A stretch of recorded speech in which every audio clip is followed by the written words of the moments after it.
Hidden within the leaves are small arboreal snakes that terrify local farmers. Green pit vipers. Like other vipers, their mouths can open almost 180 degrees to strike. But their venom isn't the worst of them. Green pit vipers are dangerous because these tree dwellers hunt and strike at head height. A mistaken bite on a human can cause bleeding and painful swelling, sometimes resulting in asphyxiation and death. They account for more snake bites than any other group in all of Southeast Asia. The highly venomous Russell's viper.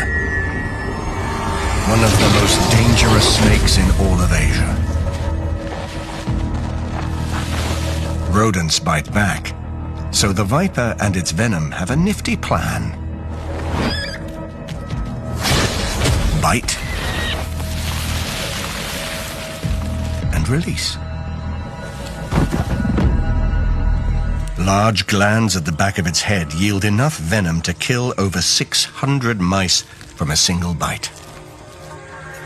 The common krait and this, the Russell's viper, are considered two of the deadliest snakes on Earth.